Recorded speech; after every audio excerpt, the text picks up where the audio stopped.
Hello everyone, join me on my flight to Guatemala. This is my first ever flight, so it was super exciting. To start off, we printed our tickets, and can we just give a moment to appreciate this beautiful passport case from Marc Jacobs? But anyways, then we went to TSA, which I really couldn't record much of, and after that, we walked to our gate and waited a little longer to board. And when it came to boarding, I was getting more and more excited because something that I actually planned 2 months prior was actually happening. It felt so unreal. I found it so crazy seeing that this is how you board a plane, and I know it makes sense, but it's still crazy to me. Then we watched the instructions for any case of emergency, and we took off. And honestly, most people think it's kind of scary, but it was actually kind of fun. And since our plane was in the early morning, we were able to catch the sunset while on the plane.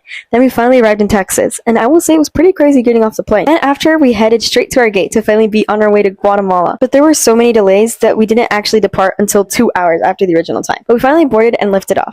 Then we got a snack, and a few minutes later, we landed in Guatemala. It felt even more unreal. I felt like this was such a dream. The airport was so pretty and showed multiple pictures of Guatemala and just their culture. But I couldn't record much of it because we were so stressed out on where to pick up our luggage since it was our first time flying. Then we finally got our luggage, and our abuelito, tias, and cousins picked us up and took us to Pollo Campero, which was super good. Then we went to our abuelito's house where they had us a welcome party, and our Guatemala trip finally started. Thank you guys so much for watching, and let me know if you've ever been in Guatemala and if you liked it. Bye!